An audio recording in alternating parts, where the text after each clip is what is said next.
Kita lanjut bahas spoiler BTTH Season 5 episode 138. Oke lah, gak usah banyak mang-mimeng. Kita langsung masuk aja ke pembahasan.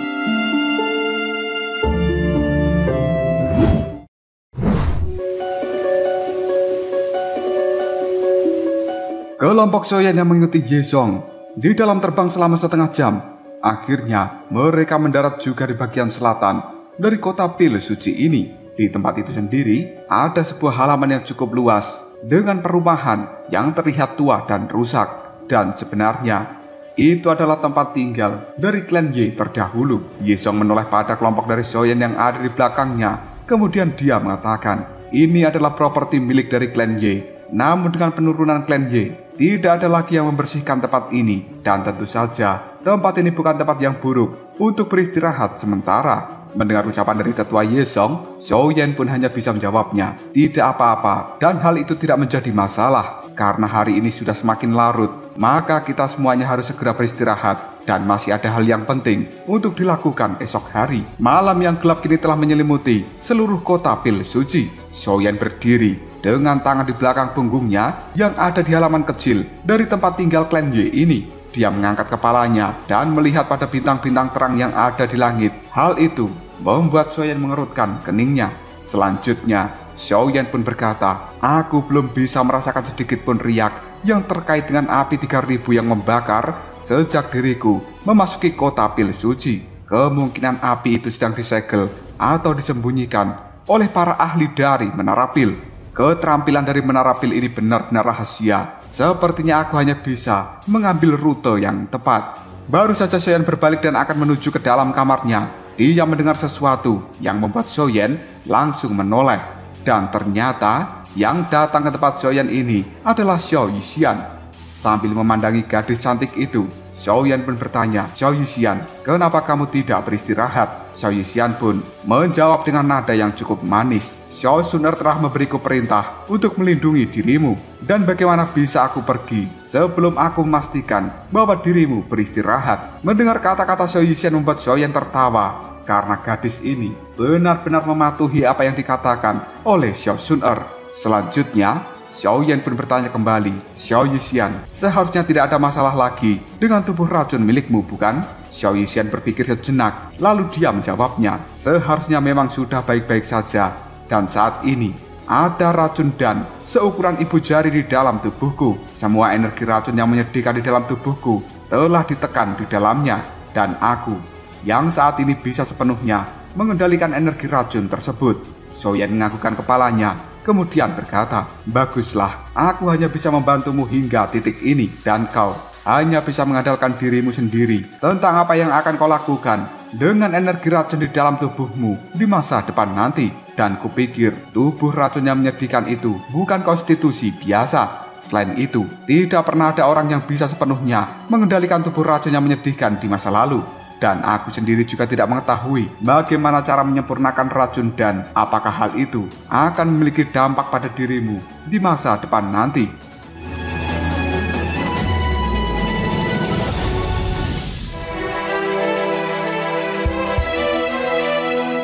Xiao Yixian sedikit tersenyum. Dia mengalihkan pandangannya dari Soyan, kemudian bertanya, Soyan, apakah kau sudah memberitahu Xiao Suner tentang masalahmu dengan Cailin? Soyan cukup tercengang ketika mendengar hal ini dan dia merasa sedikit malu. Sambil menggelengkan kepalanya, Soyan tersenyum dengan pahit. Masalah dengan Cailin hanyalah sebuah pertemuan yang tidak disengaja dan dipenuhi dengan nafsu. Setelah kejadian tersebut, Soyan menjadi lebih dekat dengan Cailin dan dia mulai memiliki perasaan yang cukup rumit terhadap Ratu Medusa yang selama ini terlihat cukup dingin itu, terutama tentang kasus dari Cailin yang dicurigai telah hamil dan mengandung anak Soyan. Sudah beberapa tahun Soyan meninggalkan Kekaisaran Jiama. Jika Cailin benar-benar hamil dengannya berdasarkan aturan kehamilan dari ras manusia ular, kemungkinan saat ini Soyan kecil telah lahir. Memikirkan hal itu saja membuat perasaan dari Soyan menjadi cukup rumit. Dia tampak bahagia, namun juga tertekan. Berbagai emosi ini juga telah terkumpul dalam tatapan dan juga raut wajah milik Soyan. Soyan pun menggelengkan kepalanya. Dia kemudian berkata, masalah ini sudah terjadi dan tidak bisa dihindari. Ketika aku bertemu dengan Xiao Sun kembali, aku akan memberitahunya tentang hal itu. Dan ada beberapa hal yang secara alami tidak akan bisa aku sembunyikan darinya. Zhao Yixian kemudian menjawabnya, tidak heran kenapa seorang pria memiliki banyak istri di seluruh benua Doki ini. Aku pikir Xiao Sun tidak akan keberatan tentang hal itu. Xiaoyan hanya tersenyum sambil menganggukkan kepalanya setelah mendengar ucapan dari Xiao Yixian. Dan Xiaoyan juga mengetahui bahwa Sun itu bukanlah gadis biasa. Dia pasti memiliki posisi yang sangat tinggi di dalam klan Gu. Jika tidak, Xiao Sun pasti tidak akan bisa membawa 2 orang elit Dosun untuk melindungi dirinya selama perjalanan. Ketika saatnya tiba dan Xiaoyan harus pergi ke klan Gu, sepertinya klan Gu itu akan menggunakan berbagai cara untuk menghalangi pertemuan antara Xiao Sun dengan Xiaoyan. Ketika Xiao Yixian melihat bahwa Xiaoyan tidak ingin membicarakan hal ini kembali, dirinya buru-buru mengubah topik pembicaraan. Xiaoyan, sudah bertahun-tahun sejak kita bersama-sama menyaksikan langit malam. Namun, aku rasa langit malam di lembah kecil itu yang dekat dengan kota Kingshan masih lebih indah jika dibandingkan dengan langit malam ini. Akhirnya Xiaoyan dan juga Xiao Yixian mengobrol untuk waktu yang cukup lama. Xiao Yixian menyandarkan tubuhnya pada batu yang ada di sampingnya, sementara matanya secara perlahan tertutup dan dia benar-benar tertidur. Xiaoyan, dia pun memandangi wajah cantik dari Xiao Yixian yang terlihat lebih dewasa. Dan Xiaoyan teringat saat itu mereka telah berjuang untuk diri mereka sendiri. Ketika bertemu kembali, keduanya telah mencapai tingkat yang tidak pernah mereka bayangkan. Sambil terus memandangi wajah dari Xiao Yixian, Xiaoyan mengatakan, aku akan menemanimu melihat langit malam di lembah itu begitu kita kembali pada kekaisaran Jiama. Xiaoyan kemudian mengeluarkan jubah berwarna hitam dari dalam cincin penyimpanan dan dia gunakan untuk menyelimuti tubuh dari Xiao Yixian. Selanjutnya, Xiaoyan secara perlahan berdiri. Dia mengangkat kepalanya dan melihat pada langit berbintang. Tiba-tiba saja, tatapan mata dari Xiaoyan menjadi cukup fokus karena dia seperti melihat sesuatu. Xiaoyan bisa merasakan bahwa langit malam di kota Pil Suci ini tampaknya telah dipenuhi dengan energi spiritualitas. Xiaoyan hanya bisa mengangkat alisnya, sementara tatapan matanya terus melihat pada langit malam ini. Xiaoyan berdiri hampir selama 2 jam dan tidak bergerak sama sekali. Seolah-olah dia tampak seperti patung. Dan tiba-tiba saja Xiaoyan membuka mulutnya dipenuhi dengan keterkejutan. Selanjutnya, secara perlahan Xiaoyan menutup mata dan kekuatan spiritual kini telah menyebar dari dahinya. Kemudian hal itu dengan cepat menerobos ke langit berbintang.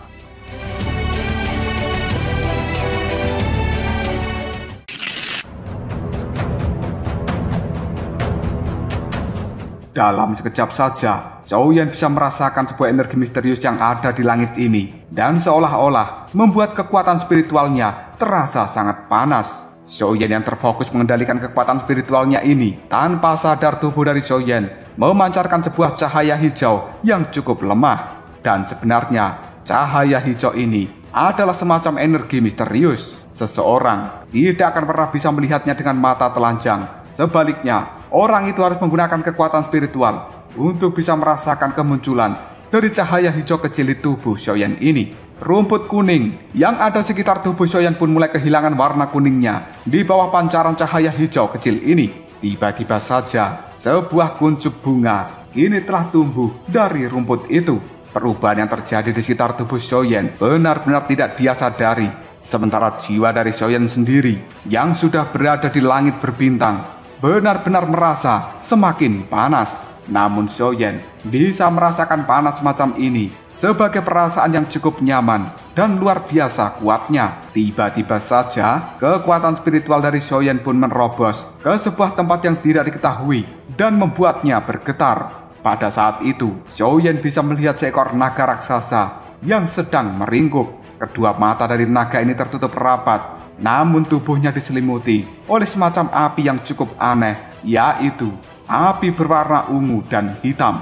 Hati milik Xiaoyan bisa merasakan sebuah perasaan yang cukup familiar ketika kekuatan spiritualnya melihat api berwarna ungu hitam itu. Tanpa sadar, Xiaoyan pun segera mengatakan, sebenarnya ini merupakan api 3000 yang membakar. Namun tiba-tiba saja ada sebuah suara keras yang terdengar dari dalam jiwa Xiaoyan. Siapa yang berani mengintip ke wilayah bintang dari kota pil suci? Kemunculan dari suara misterius itu dalam sekejap saja membuat kekuatan spiritual Xiaoyan meledak dan dengan cepat menghilang dari ruang berbintang. Namun, sebenarnya ada jejak-jejak samar dari kekuatan spiritual Xiaoyan yang masih tertinggal dan berhamburan di tempat ini. Suara misterius itu kembali mengatakan, sebenarnya ini adalah kondisi jiwa Xiaoyan yang ada di halaman dari klan Ye. Tiba-tiba saja membuka matanya dan kedua kakinya kini telah bergerak mundur. Ekspresi raut wajah Xiaoyan telah berubah menjadi cukup pucat. Dia kemudian melihat pada langit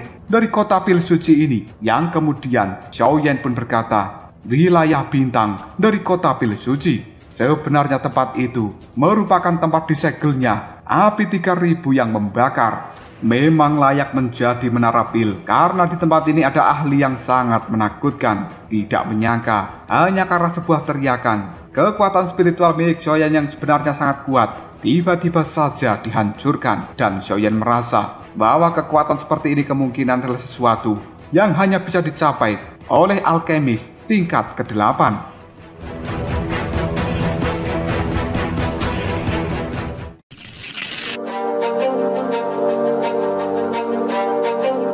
Tatapan mata Xiaoyan kemudian dikejutkan ketika dia melihat pada halaman ini yang tadinya banyak rumput berwarna kuning dan layu. Tiba-tiba saja rumputnya telah berubah menjadi hijau yang membuat halaman ini dalam sekejap saja dipenuhi dengan warna kehidupan. Xiaoyan yang cukup kebingungan, dia pun bertanya pada dirinya sendiri, sebenarnya ada apa ini? Mungkinkah hal ini berkaitan dengan apa yang terjadi sebelumnya? Xiaoyan kemudian kembali menutup matanya. Sesaat kemudian dia pun membukanya kembali dan beberapa kejutan serta kegembiraan kini sulit disembunyikan dalam tatapan mata Xiaoyan. Hal itu membuat Xiaoyan segera mengatakan, kekuatan spiritual di dalam tubuh ketampaknya telah jauh lebih padat jika dibandingkan dengan sebelumnya. Sebenarnya Xiaoyan sangat tidak terbiasa dengan apa yang disebut dengan kondisi jiwa ini. Bahkan dia juga tidak tahu bagaimana cara memperkuat kondisi jiwanya. Oleh karena itu, Xiaoyan benar-benar tidak pernah berharap untuk bisa mengendalikan demi masuk dalam kondisi jiwa ini.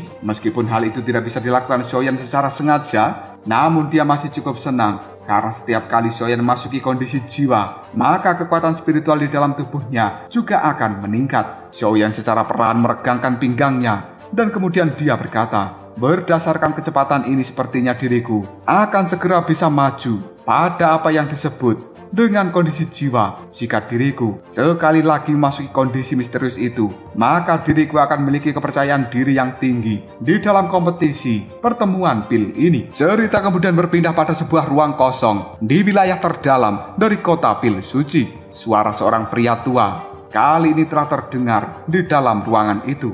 Ada seseorang yang telah mengintip ke wilayah bintang barusan.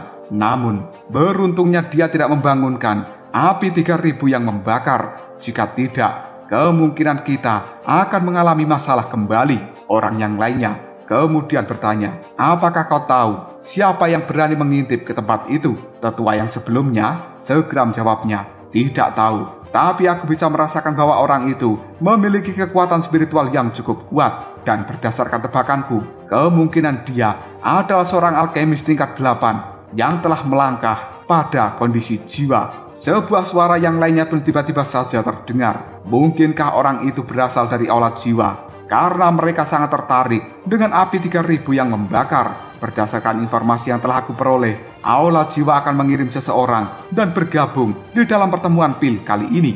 Jika mereka diizinkan untuk mendapatkan tempat pada 10 besar, kemungkinan mereka akan bertindak dan mengambil api 3000 yang membakar. Ketua pertama pun segera mengatakan, aku tidak tahu. Meskipun diriku telah menghancurkan kekuatan jiwa dari orang ini yang sebelumnya telah mengintip, namun itu hanyalah gumpalan-gumpalan jiwa dan sebenarnya tidak menyebabkan banyak kerusakan pada tubuh orang yang sebenarnya. Tetua yang lainnya pun segera menjawab, perkuat pertahanan di tempat ini. Api 3000 yang membakar akan menjadi jauh lebih kuat karena menyerap cahaya dari bintang-bintang. Dan tidak mungkin lagi bagi kita untuk terus-menerus menyegelnya. Dan kita juga tahu bahwa sebenarnya api 3000 yang membakar memiliki dendam yang sangat besar terhadap kita semua. Setelah segel itu terbuka, kemungkinan seluruh kota pil suci akan langsung dihancurkan olehnya. Dan kita akan merasa cukup nyaman jika ada seseorang bisa menaklukkan api 3000 yang membakar. Namun tentu saja, orang yang harus menaklukkan api itu bukanlah orang-orang yang berasal dari Aulat Jiwa. Karena kita tahu, sudah banyak jiwa-jiwa dari alkemis di seluruh benua ini mendarat di tangan Aulat Jiwa.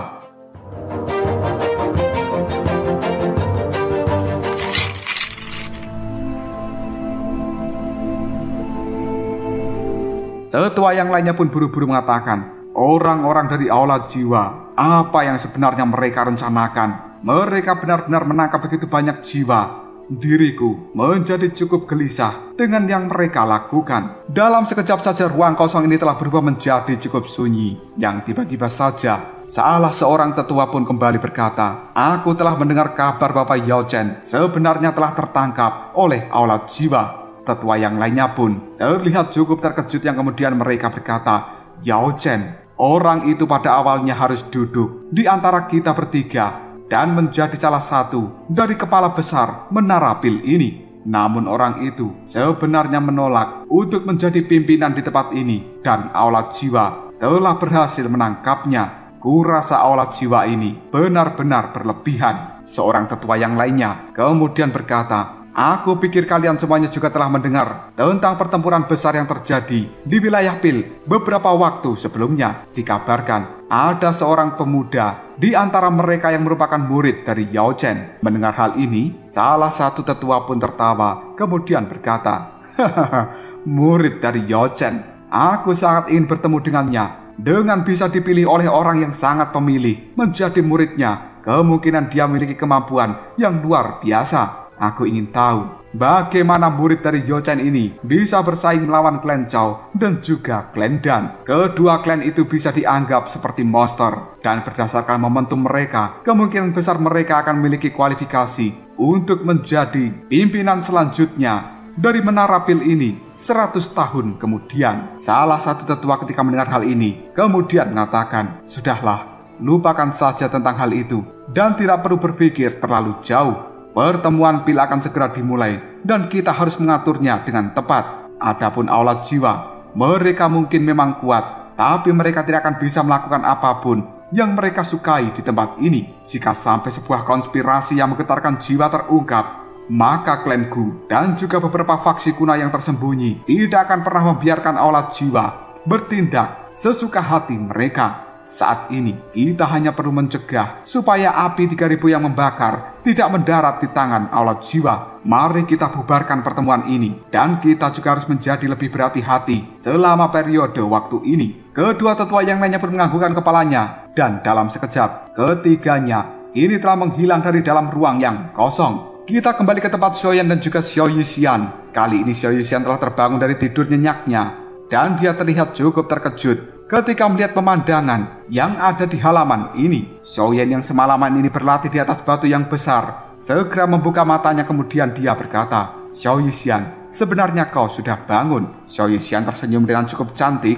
Dia berdiri dan menggulung jubah yang ada di tubuhnya. Selanjutnya, sebuah suara orang tua terdengar dari luar halaman. Karena itu, merupakan tetua Yesong. Tuan Xiaoyan, apakah sebenarnya kau sudah bangun? Xiaoyan segera melompat turun dari atas batu. Dia melihat pada tetua Yesong kemudian bertanya, apakah kita akan pergi hari ini? Tetua Yesong menganggukkan kepalanya sambil menjawab, benar, ayo kita pergi. Aku akan membawamu ke lokasi pengujian dari Menara Pil untuk bisa mendapatkan rencana tingkat yang akan dikenali oleh Menara Pil ini. Sementara Xiao Yixian dan juga yang lainnya harus tetap berada di sini, dan mereka tidak perlu mengikuti kita kali ini. Xiao Yixian pun ragu-ragu sejenak setelah mendengar ucapan dari tetua Yesong. Tatapan matanya kemudian melihat pada Xiaoyan yang kemudian berkata dengan lembut, baiklah, kalian berdua harus berhati-hati. Mendengar hal ini, Xiaoyan segera tersenyum ke arah Xiao Yixian. Pada akhirnya, tetua Yesong dan juga Xiaoyan pun pergi dari halaman ini untuk menuju ke tempat pengujian demi bisa mendapatkan rencana.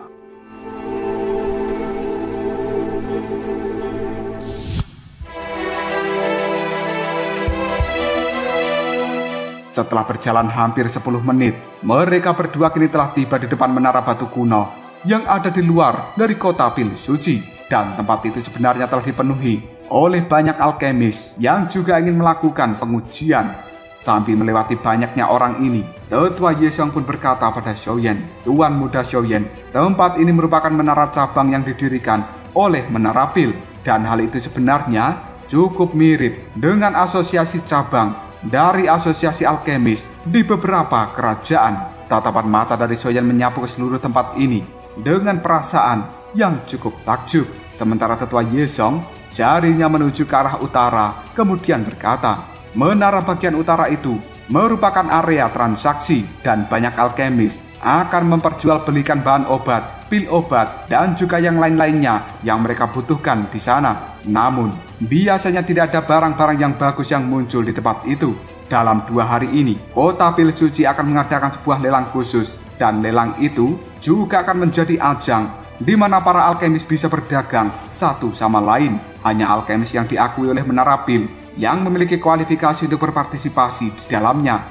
Kita mungkin bisa melakukan perjalanan ke sana karena cukup banyak barang langka yang sering muncul di tempat itu." Xiaoyan hanya bisa mengangkat alisnya setelah mendengarkan informasi seperti ini dari Tetua Yesong, dan Xiaoyan merasa bahwa lelang antar alkemis merupakan sesuatu yang cukup langka. Hal itu membuat Xiaoyan sedikit tertarik. Tetua Yesong kemudian tersenyum sambil mengatakan, "Tuan muda Xiaoyan, ikuti aku. Kita akan pergi ke daerah selatan, dan tempat itu adalah tempat diadakannya ujian." Ketika Xiaoyan dan juga Tetua Yesong baru saja tiba di area pengujian ini, sebenarnya tempat itu sudah memiliki antrian yang sangat panjang. Hal ini membuat Tetua Yesong mengangkat alisnya. Dia melihat pada Xiaoyan kemudian mengatakan, "Tuan muda Xiaoyan, kau harus menungguku sebentar di tempat ini, dan aku akan mencoba menggunakan beberapa koneksi yang aku miliki. Jika kita terus menunggu dengan cara seperti ini, kemungkinan kita tidak akan bisa melakukan tes hari ini." Xiaoyan hanya menganggukkan kepalanya. Sementara Tetua Yesong buru-buru pergi dan akan menemui seseorang yang telah dia kenal supaya Xiaoyan bisa melakukan ujian melalui jalur dalam. Detik berikutnya, Xiaoyan mendengar suara seorang gadis. Setelah Xiaoyan berbalik, dia melihat seorang gadis muda yang telah terjatuh. Setelah tanpa sengaja gadis muda ini menabrak tubuh Xiaoyan. Xiaoyan buru-buru mengulurkan tangannya dan akan meraih tubuh dari gadis muda ini. Tiba-tiba saja, gadis muda itu pun berteriak, "Jangan!" Namun, suaranya terlambat dan tangan dari Xiaoyan telah menyentuh tubuh dari gadis ini. Tiba-tiba saja, kekuatan spiritual yang agung pun menyembur keluar dari dalam tubuh si gadis. Hal ini sontak membuat Xiaoyan sangat kaget. Dia merasakan sakit luar biasa dan buru-buru melepaskan tangannya dari tubuh gadis itu. Seolah-olah Xiaoyan seperti tersengat oleh sebuah listrik. Dengan raut wajah yang cukup ketakutan, Xiaoyan mengambil 2 langkah mundur. Tatapan matanya terus melihat pada gadis muda yang ada di hadapannya. Mata dari Xiaoyan kemudian melihat pada lencana yang digunakan gadis muda ini, dan dirinya pun segera berkata, sebenarnya gadis ini adalah orang dari klan Dan.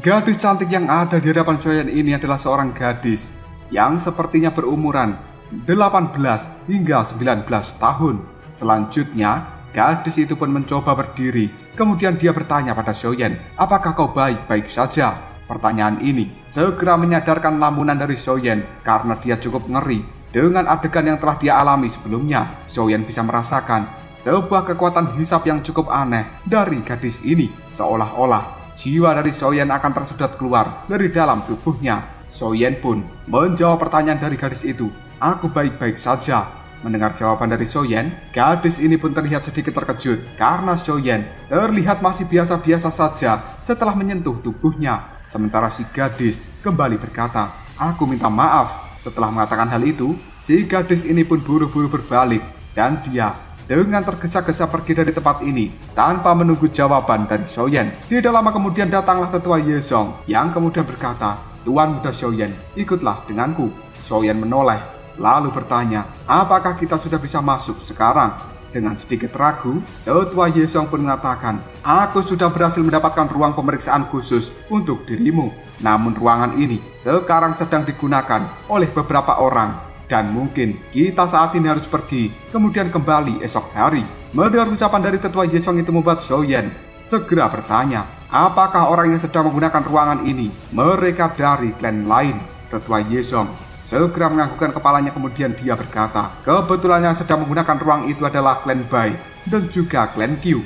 Mereka berdua adalah klan yang cukup akrab satu sama lain. Sementara jika mereka melihat klan Y, maka dalam sekejap saja akan memberikan ejekan yang sangat tidak enak didengar telinga. Aku cukup khawatir jika kata-kata mereka nanti akan membuat Tuan Muda Xiaoyan sakit hati. Sambil tersenyum, Xiaoyan pun menjawabnya, kita sudah terlanjur sampai di tempat ini dan tidak mungkin jika kita pulang dalam keadaan tangan kosong. Ye Xiong terdiam sejenak, kemudian berkata, baiklah, tapi sebelumnya Tuan Muda Xiaoyan, kau harus pura-pura tidak mengetahui dan juga menganggap apapun yang mereka ucapkan. Xiaoyan menganggukkan kepalanya, yang kemudian tetua Ye Xiong pun mulai membawa Xiaoyan menuju jalur khusus, dan pada akhirnya mereka telah sampai di sebuah ruangan yang cukup luas, namun juga cukup sunyi. Di dalam ruangan tersebut sudah ada hampir 10 orang yang akan melakukan tes ini. Tatapan mata mereka semuanya buru-buru melihat pada kemunculan tetua Ye Xiong dan juga Xiaoyan.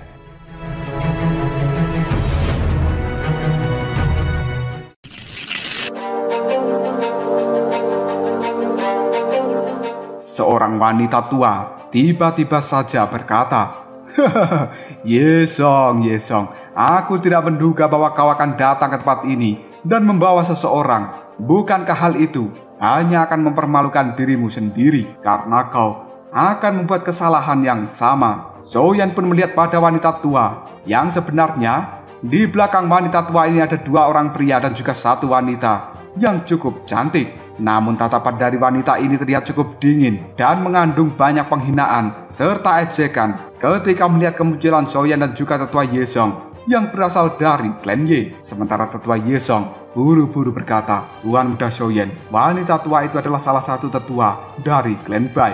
Xiaoyan menganggukkan kepalanya, kemudian tatapan matanya kembali melihat pada 3 orang yang dipimpin oleh seorang pria tua. Sedangkan di belakang orang tua ini ada seorang pria dan juga wanita. Sepertinya mereka berasal dari klan Q. Selain itu, di tempat ini juga ada seorang alkemis tua menggunakan jubah berwarna ungu, dan dia bernama tetua Han Li yang buru-buru tersenyum ke arah Ye Xiong kemudian mengatakan, sebenarnya orang-orang dari klan Y telah sampai di tempat ini. Mendengar hal itu, Ye Xiong tersenyum sambil mengatakan, mohon maaf, kemungkinan aku telah mengganggu tetua Han Li. Mendengar ucapan dari Ye Xiong, tetua Han Li pun segera berkata, Ye Xiong, kau tidak perlu terlalu sopan seperti itu kepadaku. Sementara wanita tua dari klan Bai tiba-tiba saja menyela pembicaraan ini. Ye Xiong, kau tidak perlu bertele-tele lagi. Apakah pemuda yang kau bawa adalah orang dari klan Y? Dan kenapa dia tidak memiliki lencana tingkat? Apakah sebenarnya dirinya belum pernah mendapatkan lencana tingkat dari menara pil ini? Xiaoyan cukup geram dengan ucapan wanita tua itu yang kemudian diam jawabnya, aku memang tidak pernah mendapatkan lencana dari menara pil, dan ini juga pertama kalinya aku berada di tempat ini. Mendengar ucapan dari Xiaoyan, wanita tua itu hanya tersenyum dengan bengis, kemudian mengatakan, seperti yang aku harapkan, gadis cantik yang ada di belakang wanita tua ini. Dia juga langsung berkata, ini merupakan ruang pemeriksaan khusus, hanya mereka yang sedang diuji untuk lencana tingkat 5 ke atas yang memiliki kualifikasi untuk bisa masuk ke dalam tempat ini. Apakah tetua Ye Xiong tidak menyadari akan hal itu? Mendengar hal ini, Ye Xiong pun buru-buru menjawabnya, kau harus memikirkan dirimu sendiri sebelum mencela orang lain. Orang-orang dari klan Bai sebenarnya memiliki pendidikan yang sangat buruk. Mendengar kata-kata dari Ye Xiong membuat wanita tua terlihat cukup marah, yang kemudian dia mengatakan, Ye Xiong, emosimu benar-benar menjadi jauh lebih buruk selama bertahun-tahun ini. Jika klan Yemu tidak bisa masuk dalam 3 besar dari tes ini, kemungkinan kau harus segera melepaskan posisimu sebagai salah satu tetua dari 5 klan besar.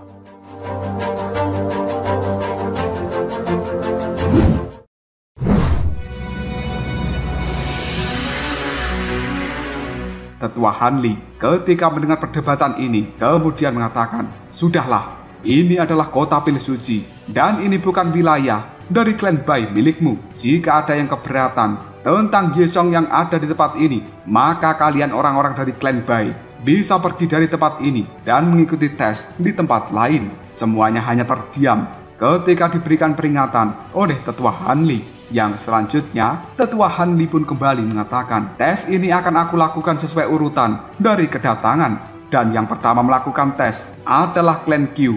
Seorang pria dan juga wanita dari klan Q buru-buru mengambil langkah ke depan. Dia memberikan hormat pada Tetua Han Li.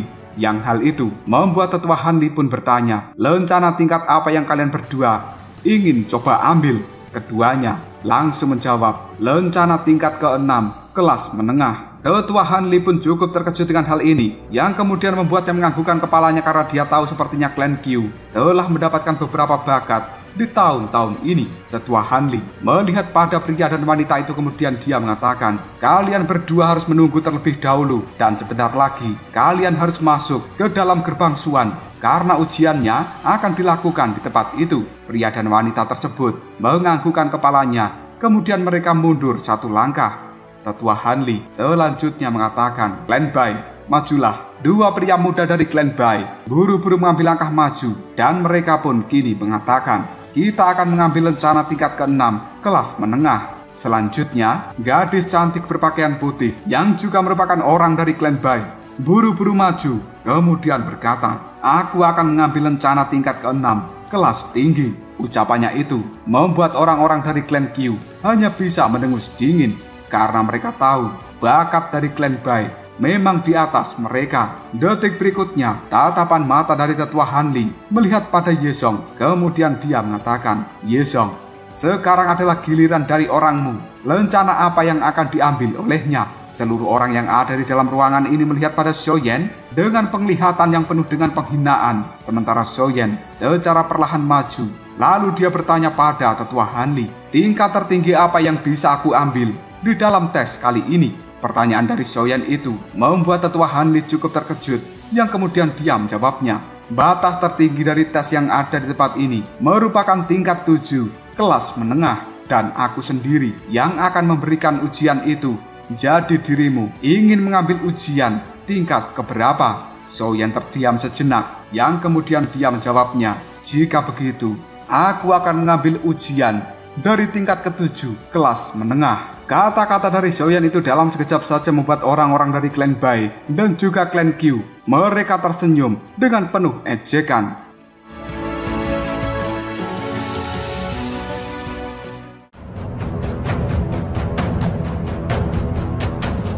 Lalu apakah yang akan terjadi selanjutnya? Sebenarnya, lencana tingkat apa yang akan dilakukan oleh Xiaoyan di dalam ujian kali ini? Apakah dia berhasil mendapatkan lencana tingkat ke-7 kelas menengah itu? Jika kalian penasaran, tunggu aja jawabannya di next video. Kopral Shop.